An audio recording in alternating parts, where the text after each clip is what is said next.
4 histórias que estão relacionadas com o que eu vou apresentar. A primeira dela aconteceu em 2010, numa Palio também, só que na Palio de Minas, em que eu tive a oportunidade de conversar na época, né, diretor da Sociedade Brasileira de Paleontologia, que era o Iannuzzi, o professor Iannuzzi.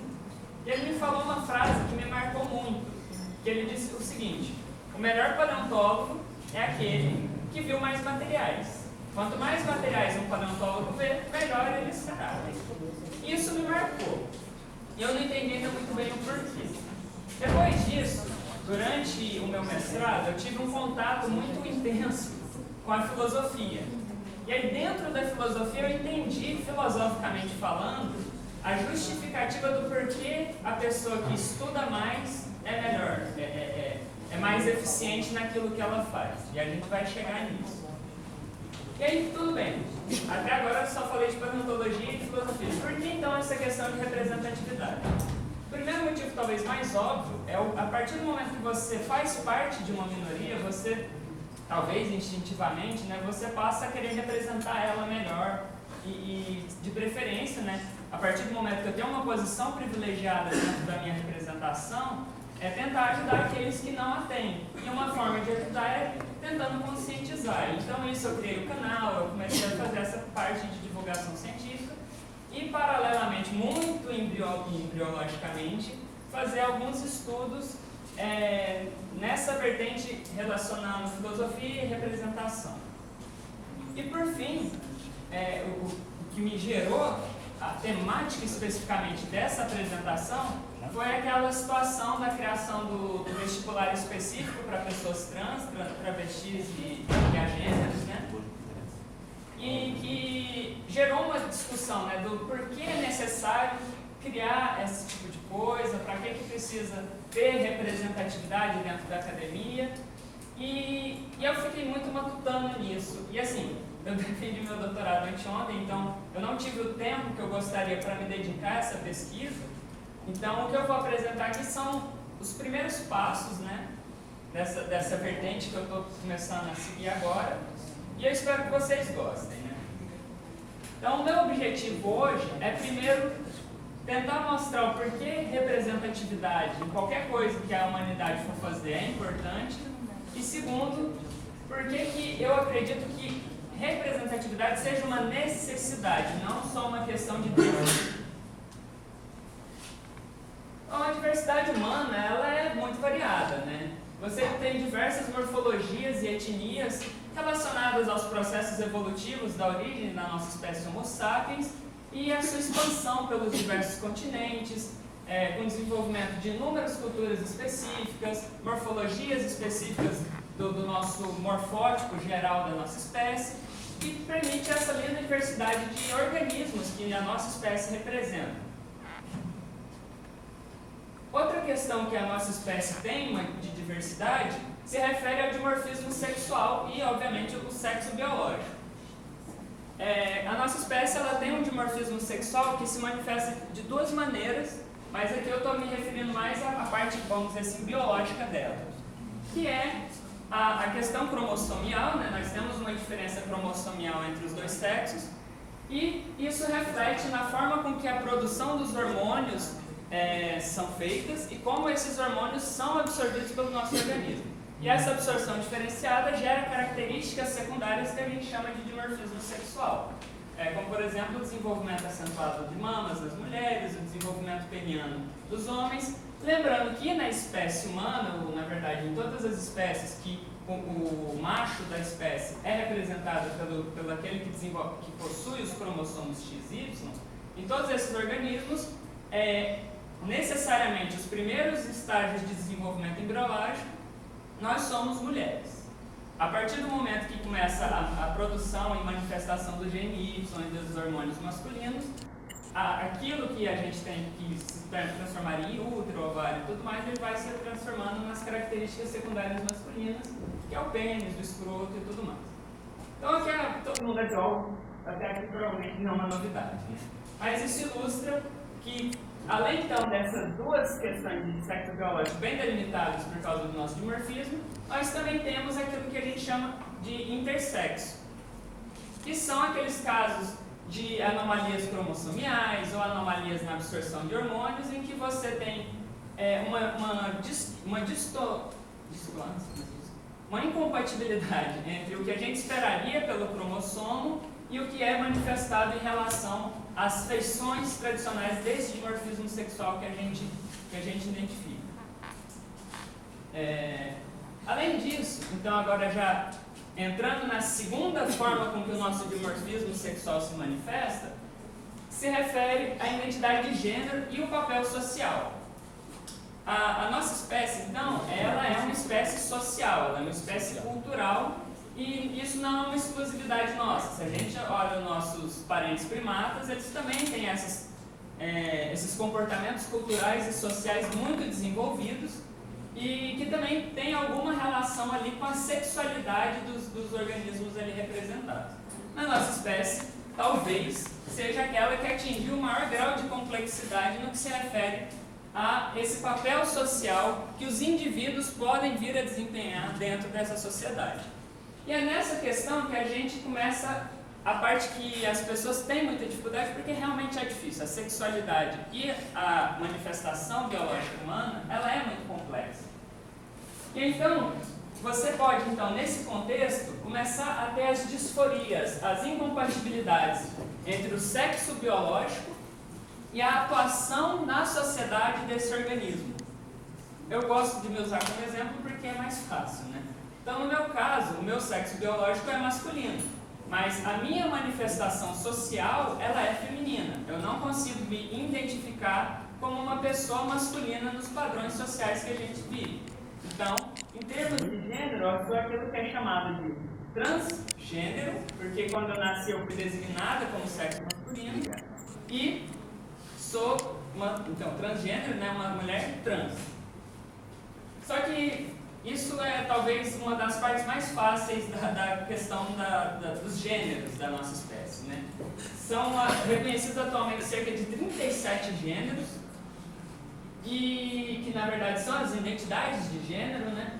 E isso daqui é só uma curiosidade interessante, que a partir do momento que o Tinder, que é quem não conhece, é um aplicativo de relacionamentos, a partir do momento que o Tinder começou a trabalhar melhor essa diversidade de gêneros que a nossa espécie pode se manifestar, você começa a observar um maior sucesso de pareamento entre essas pessoas. Por quê? Porque a partir do momento que você é identificado como você se reconhece e as pessoas te tratam dessa maneira, você tem uma potencialização na aproximação entre as pessoas. E aqui eu quero só uma outra curiosidade, é que essa visão de que existem dois gêneros na nossa espécie, ela é uma visão relativamente recente e na nossa história evolutiva e muito associada, de certa forma, com o desenvolvimento capitalista. Mas a partir do momento que você olha as sociedades tribais de várias etnias no mundo, você tem algumas que chegam a ter 5 gêneros reconhecidos, estabelecidos. A que está fazendo mais fama em termos de divulgação são as comunidades indígenas da América do Norte, que agora me fugiu o nome, mas que eles reconhecem 5 manifestações de gênero, né? Então isso não é uma novidade. Isso que eu digo, essas diversidades na manifestação da nossa biologia, né? Então aqui também entra a segunda manifestação do nosso dimorfismo sexual. Porque entra a partir do momento que a gente entende o que é o sexo biológico e a manifestação do indivíduo dentro da sociedade, a gente pode começar a falar de relacionamento propriamente dito. E o relacionamento envolve o desejo, que é uma coisa muito complicada de se lidar, e a orientação sexual, que é a orientação sexual não é nada mais que aquilo que te desperta o desejo em termos de manifestação. Então a sua orientação sexual se refere ao gênero comparativamente, obviamente, né, ao gênero que você manifesta e ao gênero que você vai se relacionar. E aí tem os héteros que relacionam com o gênero oposto, tem os homossexuais que relacionam com o mesmo gênero, os bissexuais que relacionam com pessoas que manifestem os gêneros tradicionais, né, nos extremos, e aí você começa a complicar um pouquinho mais. Você tem os relacionando com qualquer indivíduo desde que rola um afeto, então, independente se a manifestação da pessoa é agênera, ou seja, ela é agênera, ela não é nem masculina nem feminina nas nossas concepções, uma pessoa pansexual ela pode sim se sentir atraída sexualmente por essa pessoa. Então isso tudo pode ser sumarizado numa mandala muito esotérica, em que a gente tem de dentro para fora, né, o sexo biológico, a expressão de gênero e a orientação sexual. Então, uma coisa que potencializa a confusão na compreensão disso daqui é que as siglas que a gente usa para se representar, o LGBTQI+, e continua crescendo, ela mistura todas as esferas aqui dentro. Então, a sigla ela não representa uma unidade específica, ela não é uma sigla da orientação sexual, ela não é uma sigla da expressão de gênero, ela não é uma sigla do sexo biológico. Em todas essas siglas você tem partes misturadas. Por exemplo, o L e o G, que é lésbico e gay, é orientação sexual. Já o T do transexual, ela é uma expressão de gênero, uma identidade de gênero. Certo? E além disso, dentro da diversidade humana, como somos seres sociais, a nossa sociedade precisa de alguma organização.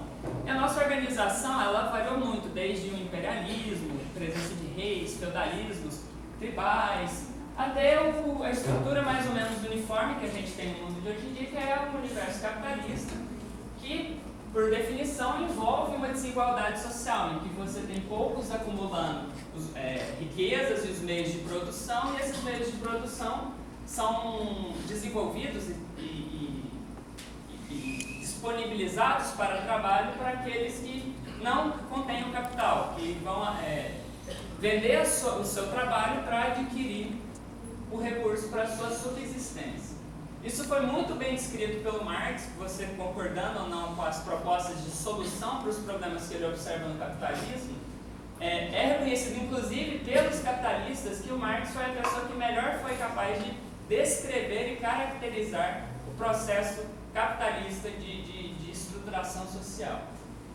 E aí, dentro então dessa estrutura que a gente vive, a gente tem uma estrutura de classes muito clara que não é tão bem estabelecida como a indiana, que você tem castas e determinadas castas não podem se relacionar por lei, mas a gente tem classes de economia que são visivelmente caracterizadas pela sua distribuição na geografia da cidade, em que geralmente quando você é uma cidade continental, a periferia dela concentra essas pessoas que vendem a sua mão de obra, vulgo pobres, e nas regiões de ilhas, geralmente é o contrário. As periferias se distribuem as pessoas ricas, porque é onde ficam as praias, e no centro você acumula as pessoas que são os pobres. E essa distinção, ela também tem ela afeta diretamente o sucesso reprodutivo e de vida, né, do organismo.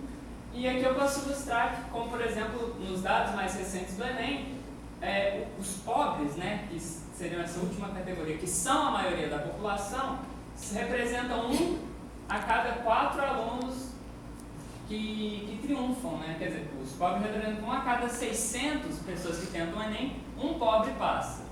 E isso muito provavelmente está relacionado a todos os projetos sociais que vêm sendo desenvolvidos para dar uma melhorada e uma igualdade nessa questão. Então, aqui até o momento, eu estou ilustrando o quê? Que a nossa sociedade ela é naturalmente diversificada por causa de aspectos biológicos e sociais, e que essa diversificação ela tem uma influência direta na forma com que cada indivíduo vai se comportar dentro dessa sociedade. E aí, então, qual que é a nossa realidade atual? O Brasil, especificamente. A gente vive num país extremamente LGBT-fóbico, em que mais mata transexuais, a expectativa de vida de uma transexual é de 35 anos. A gente tem um genocídio declarado e aberto das populações negras, junto com o encarceramento em massa das populações negras e pobres. A gente tem uma desigualdade muito grande com falta de saneamento básico na maior parte do país, não acesso à escolaridade básica.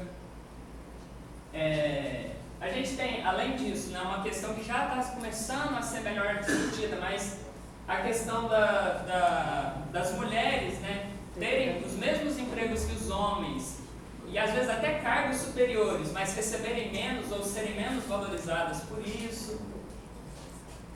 Essa questão de, apesar dos avanços sociais na facilidade de acesso ao ensino superior para você ter uma qualificação de emprego, atualmente, né, principalmente por causa da crise global, isso não é só também uma questão do Brasil, né, mas cada vez mais se torna comum pessoas que têm uma engenharia, um curso de direito, um biólogo e tudo mais, tendo que se vender sua mão de obra em profissões que não correspondem à qualificação que ela possui. E uma pequena provocação, né? Voltando a essa questão da diferença de tratamento entre os homens e as mulheres, porque tem essa discrepância tão grande entre as premiações científicas entre os homens e as mulheres. Afinal, esse é um evento científico. Né? Então, isso daqui é uma tabelinha bem tosquinha que eu fiz, para a gente, dentro dessa sociedade capitalista, cis, heteronormativa, racista, segregacionista, qual o seu nível de privilégio dentro dessa sociedade. Quanto mais próximo desse maisinho, os seus pontinhos estiver, mais privilegiado você é, com um bônus. A posição social, que é essa última coluna, ela conta mais. É como se todos aqui fossem peso 1 e essa daqui é peso 10. O que eu quero dizer? Se você é uma transexual negra, mas muito rica, meio que os outros desprivilégios que você tem são desprezados, né? São mais ou menos ignorados. E isso é uma das coisas que o capitalismo faz para vender a ideia do... Meritocracia, isso. Desde que você consiga ser rico, as pessoas vão te respeitar. Seja rico. Então, aqui mais uma vez, eu preenchi, né, meus anos de exemplo.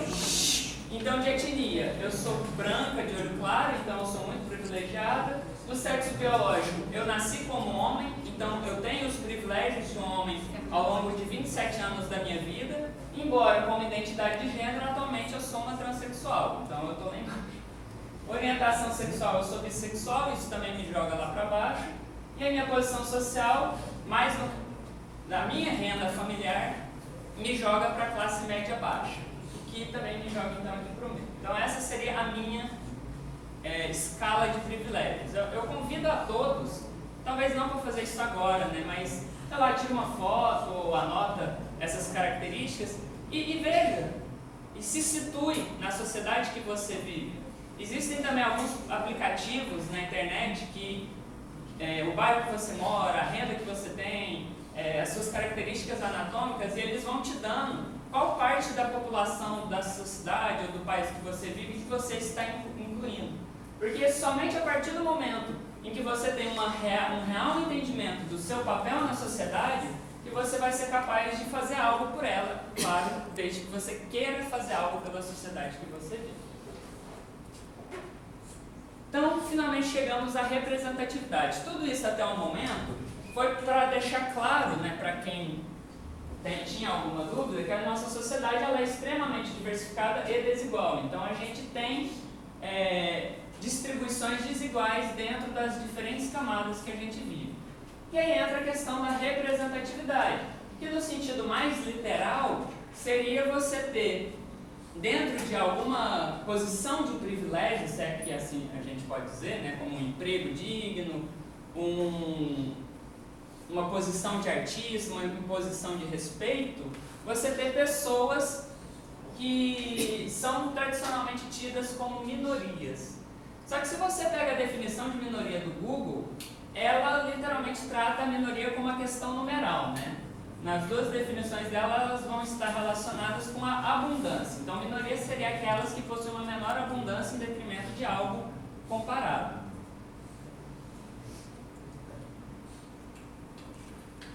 Só que então, como que a gente pode dizer que no Brasil negros são minorias, sendo que eles são mais abundantes?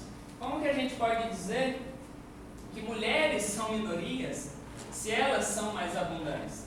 Então, o termo é no momento que a sua existência ela é desprivilegiada em detrimento comparativo as outras pessoas da sociedade. Então, a partir do momento que você é negro, você é uma minoria em termos dos seus privilégios. A partir do momento que você é uma mulher trans ou um homem trans, você também é desprivilegiado, então você também é uma minoria. As mulheres, obviamente, também são uma minoria por causa de todas essas questões que a gente já discutiu mais ou menos sobre os desprivilégios de ser quem vocês são. Então, basicamente, isso é ser uma minoria. Então, em termos sociais, por que importa, né, a representatividade?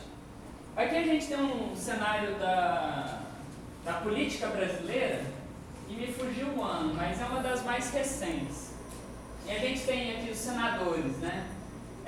87 homens e 13 mulheres, a maioria obviamente branca, alguns pardos, alguns pretos, e quando a gente vai para deputado federal, que tem uma quantidade absoluta de indivíduos maior, né? A gente mantém mais ou menos as mesmas proporções, com uma pequena diversificação a mais, que são os indígenas, que também fazem parte das minorias do Brasil e do mundo. E aí, por que então é importante que, por exemplo, na política, a gente tenha representatividade? Porque, é igual eu falei antes, a partir do momento que você se situa na sua representação, que você se situa dos seus privilégios na sociedade que você vive, você, obviamente, vai entender o porquê é tão difícil, por exemplo, você comprar um tênis novo todo ano, por que é tão difícil você trocar de carro, por que é tão difícil você ter acesso a uma educação de qualidade, porque os seus lazeres, como, por exemplo, gostar de um baile funk, são desprivilegiados, são tidos como piores em detrimento de uma rave. Por que essas coisas acontecem? Você só consegue entender isso a partir do momento que você se situa e as pessoas se situam dentro dessa sociedade em termos dos seus próprios privilégios e dos seus próprios desprivilégios. E aí, quando você tem isso, quando você é um homem hétero, cis, branco, você não sabe, ou a menos que você se esforce para isso, mas naturalmente você não sabe o que o negro vive, o que o negro passa, o que o indígena vive, o que o indígena passa, o que uma pessoa trans, o que uma mulher passa no dia a dia. Então, intuitivamente, uma pessoa branca ela vai fazer coisas para dificuldades da vida dela, que também existe. Eu não estou em momento algum desmerecendo as dificuldades das vidas individuais de ninguém, mas todo mundo tem que concordar que as dificuldades de cada pessoa é diferente e essas diferenças são potencializadas à medida que você tem uma posição privilegiada dentro da sociedade. Então, a partir do momento que você não tem uma representação em órgãos de governo, por exemplo, você dificilmente vai esperar que essas pessoas que governam a sociedade que você vive vão entender, compreender e tentar solucionar as dificuldades que você vive. Então, por exemplo, atualmente no governo federal, você tem um site que fala sobre gays, lésbicas, bissexuais, travestis, transexuais, e isso foi a duras penas, e é uma conquista muito recente. Uma outra coisa que eu posso mencionar sobre o meu caso específico é que esse ano eu parei de ser tratada como uma doença. A transexualidade finalmente saiu dos livros da OMS como uma patologia mental. Então, por que isso acontece? Porque você passa a ter ou uma representação que entende do assunto e da vivência desse assunto dentro dos lugares de poder que fazem essas decisões, ou você tem pessoas que fazem parte dessas minorias capazes de influenciar as pessoas que tomam decisões. Então, isso seria a questão das políticas públicas.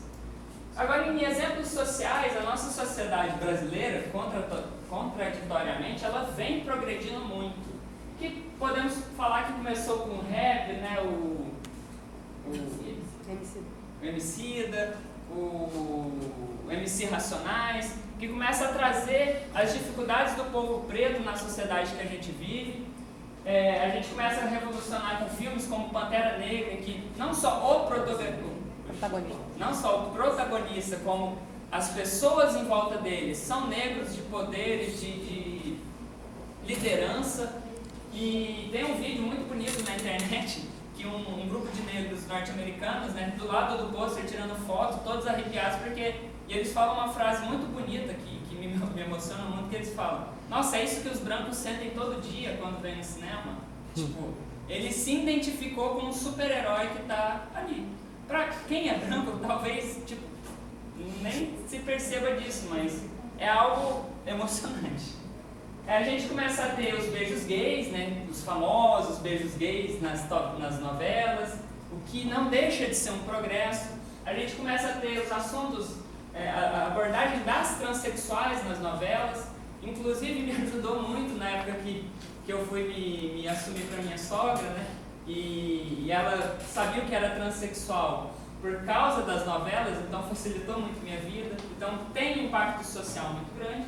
E na música, né, a gente tem atualmente a travesti Linda Quebrada fazendo muito sucesso, trazendo não só a dificuldade das negras nas favelas e tudo mais, mas também das transexuais.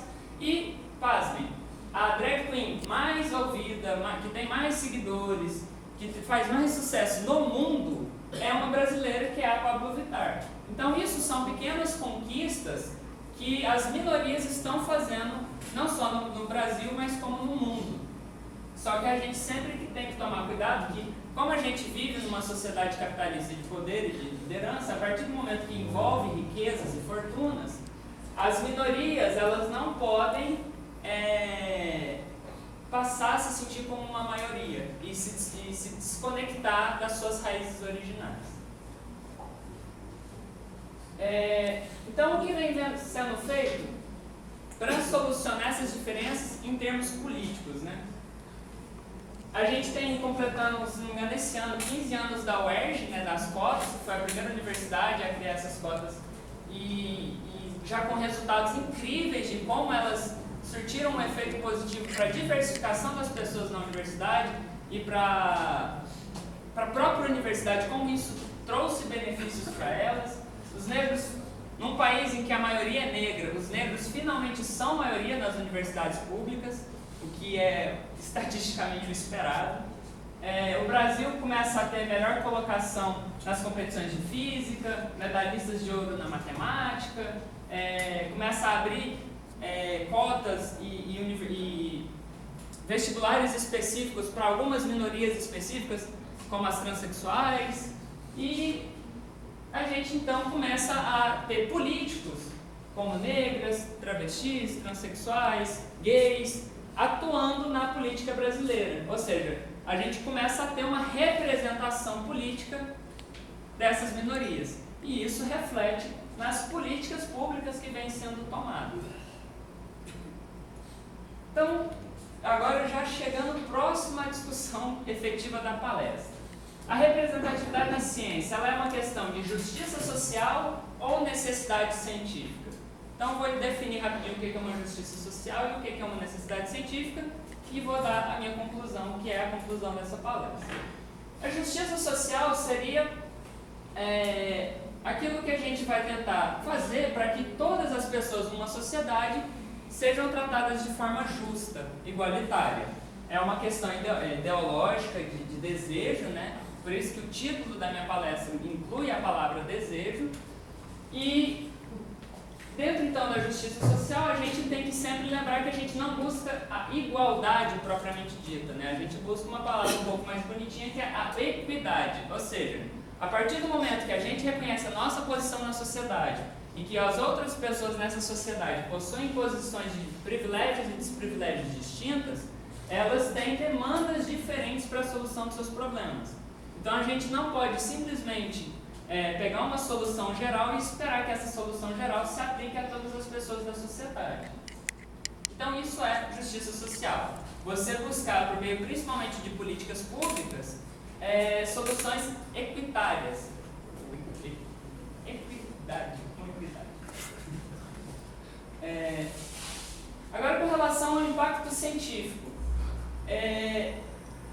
Quando você começa a ver, infelizmente cada vez mais tem tido notícias assim, você começa a ver mulheres disputando os Nobéis atualmente, você começa a ver mulheres criando produtos e sendo as donas das patentes, você começa a ver cada vez mais professoras mulheres orientando, atuando ativamente, você começa a ver mais políticas mulheres, mas na ciência especificamente, a gente começa, principalmente pela disponibilização de acesso à universidade, você começa a ver minorias produzindo ciência. E essas produções, elas são, de modo geral, direta ou indiretamente relacionadas com as dificuldades de vivência que elas passam. Como, por exemplo, a cidade aqui do Paraná, elas criam um filtro de água para transformar a água de chuva em água potável. Ah, mas elas vivem perto de rio, por que não pega a água do rio? Porque a água do rio ela é um pouco mais complexa de você descontaminar ela, ainda mais numa região que tem muita mineração, que tem muita contaminação de metais pesados e tudo mais.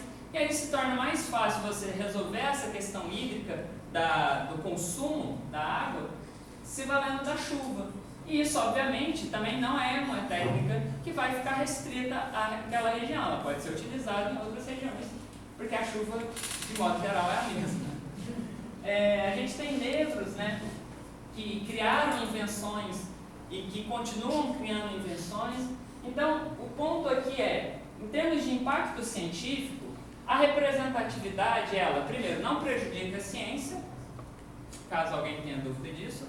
Você ter pessoas você ter uma ciência mais representativa não vai prejudicar a qualidade da ciência que você produz, mas vai, além de ter mais pessoas produzindo a ciência tradicional, você também terá pessoas se preocupando em trabalhar com as dificuldades que ela vive.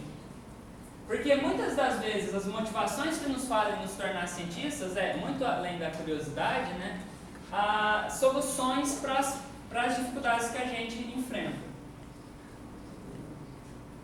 E aí agora eu falei da filosofia, né, e aqui eu vou explicar o porquê a representatividade em termos filosóficos ela é muito relevante para a ciência. Bom, esse é o Peirce, ele é um filósofo norte-americano que criou a vertente de filosofia chamada de... Deu branco agora, mas eu lembrarei de pragmatismo. Criador do pragmatismo. E ele define, mais ou menos da seguinte maneira, uma questão muito importante que é o chamado conhecimento prévio. E aí eu peço para vocês retomarem a primeira frase que eu falei que eu ouvi assim que eu entrei na paleontologia, né? Quanto mais fósseis você vê, melhor paleontólogo você será. Por quê? Porque você vai ter um conhecimento prévio mais amplo e diversificado. E o que é o conhecimento prévio? O conhecimento prévio são todas as coisas que você tem dentro do seu cérebro, vamos dizer assim, né? do seu arsenal de conhecimentos e que você, pelo menos no momento atual que você está, no seu semaforante atual, você considera aquilo que está ali dentro de você como verdades. Só que o conhecimento prévio ele é muito amplo. Ele vai incluir desde vivências suas até estudos científicos que você fez.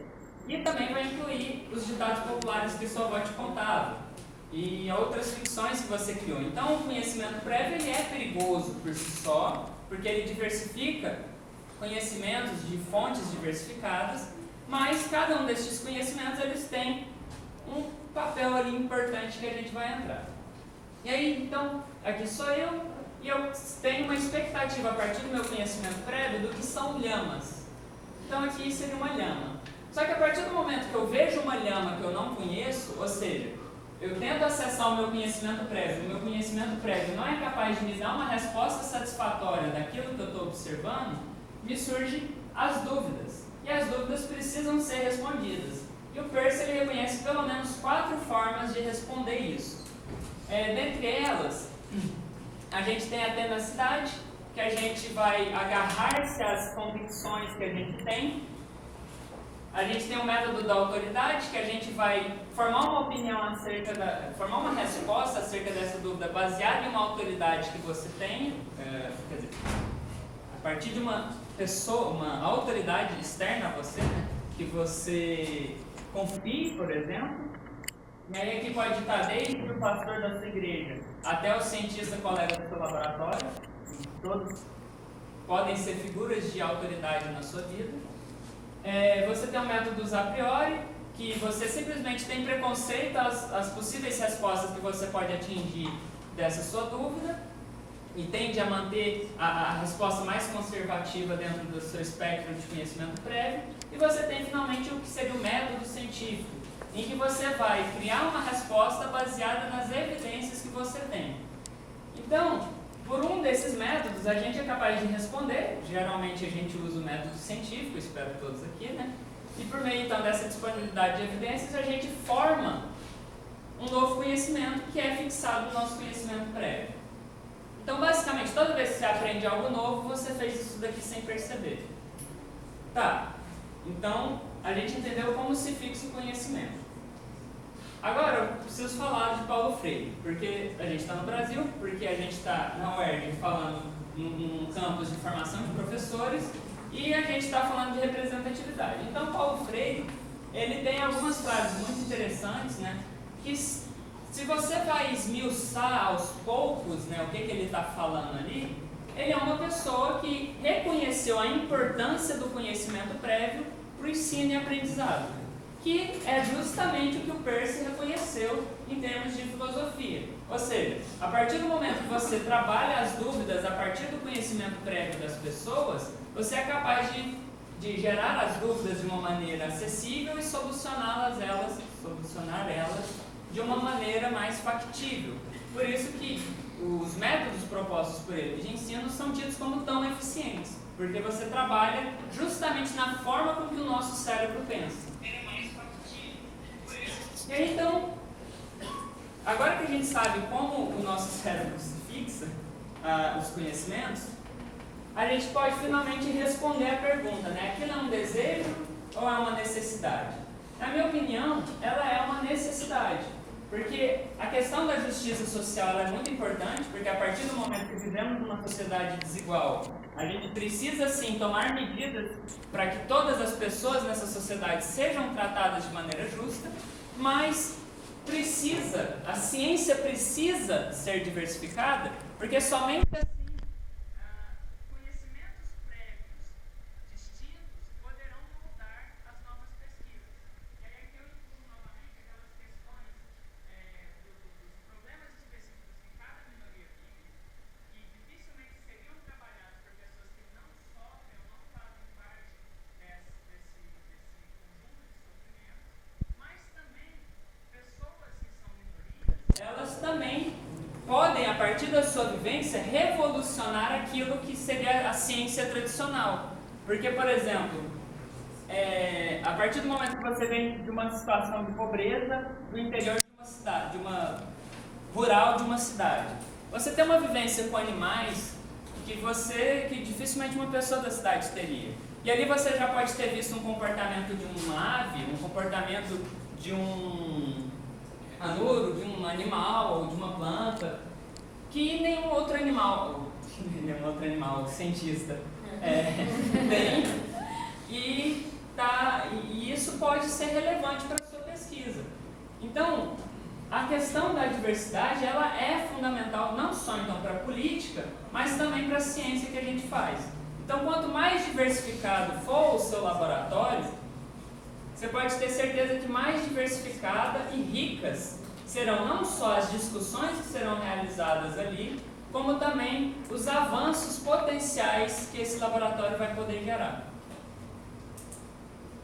E, obviamente, né, que representatividade gera representatividade. A partir do momento que a gente tem um negro físico fazendo documentários de divulgação científica, vindo na TV diretamente, sendo famoso, a gente começa a ter a população negra se tocando que, poxa, eu também posso ser uma cientista, um cientista. A partir do momento que você tem uma travesti que é diretora do maior instituto de pesquisa biológica da Colômbia, você se toca que, poxa, eu também posso ser isso, eu também posso chegar lá. Se ela conseguiu, eu também consigo. Só que aqui não é uma questão de meritocracia, é uma questão de existe o caminho, é muito diferente. Meritocracia é uma questão de sonhos aí que, supostamente, dentro do seu esforço, você seria capaz de conquistar. A gente está numa situação muito antes de qualquer meritocracia. A gente está numa situação de eu preciso sobreviver no caso das transexuais. Geralmente sobreviver num contexto em que a família te expulsa de casa, a escola não te aceita porque ela não sabe lidar com você e você termina na prostituição. Então, que perspectiva uma pessoa que tem uma vida assim vai ter acerca de sonhos? Você começa a ter perspectiva. As atitudes que a gente supostamente espera dessas minorias, e aí aqui, por exemplo, inclui uma pessoa que está viciada em alguma droga, uma pessoa que está numa situação de rua, ou uma pessoa que seja dessas minorias que geralmente a gente mais despreza, e pensa, por que ele não levanta cedo e vai trabalhar? Porque às vezes ele já tentou isso e você não sabe, e as portas foram fechadas para ele. E ele não tem essa perspectiva de mudança da sua vida. E então a representatividade ela é uma das formas de gerar perspectiva para essas minorias. E aqui também incluo a Sabrina, né, que ela ficou famosa há alguns anos atrás, que ela seria a nova Einstein, ou seja, é uma mulher na ciência sendo diretamente comparada com um dos maiores cientistas dos nossos tempos e famosos e tudo mais, né? Então, 3 minorias representadas. E por fim, só para encerrar, eu acho importante que a gente saia daqui sabendo que qualquer pessoa pode falar sobre representatividade, mesmo você não pertencendo a uma minoria. Qualquer pessoa deve se manifestar em favor da diversidade sempre que tiver uma oportunidade, porque isso é o local de fala.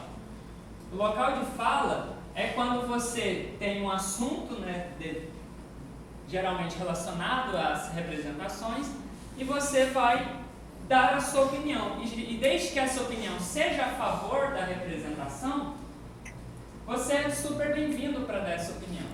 Só que a partir do momento que você tem uma pessoa que tem um lugar de dor para manifestar essa opinião, ou seja, a pessoa é da representatividade que está sendo discutida, a opinião dessa pessoa não é que a opinião dessa pessoa tem que estar acima da de vocês, não é isso. A opinião dessa pessoa que passa pelos sofrimentos precisa ser melhor ouvida e entendida antes das pessoas que não passam por essas situações manifestarem as suas opiniões. Então a gente tem um local de fala que é bem-vindo para todos e a gente tem um local de dor que tem que ser respeitado por todos. Não sei se deu para entender. Bom, então eu queria agradecer a todos vocês aqui, ao André pelo convite para dar essa palestra, a organização do evento, ao Musa pela oportunidade de trabalho, ao FAG pela oportunidade de trabalho também, a todos os apoiadores do meu canal no YouTube, que me ajudam muito. Tem meu e-mail aqui para quem quiser entrar em contato e as minhas redes sociais para quem também quiser entrar em contato, fiquem à vontade. Muito obrigado.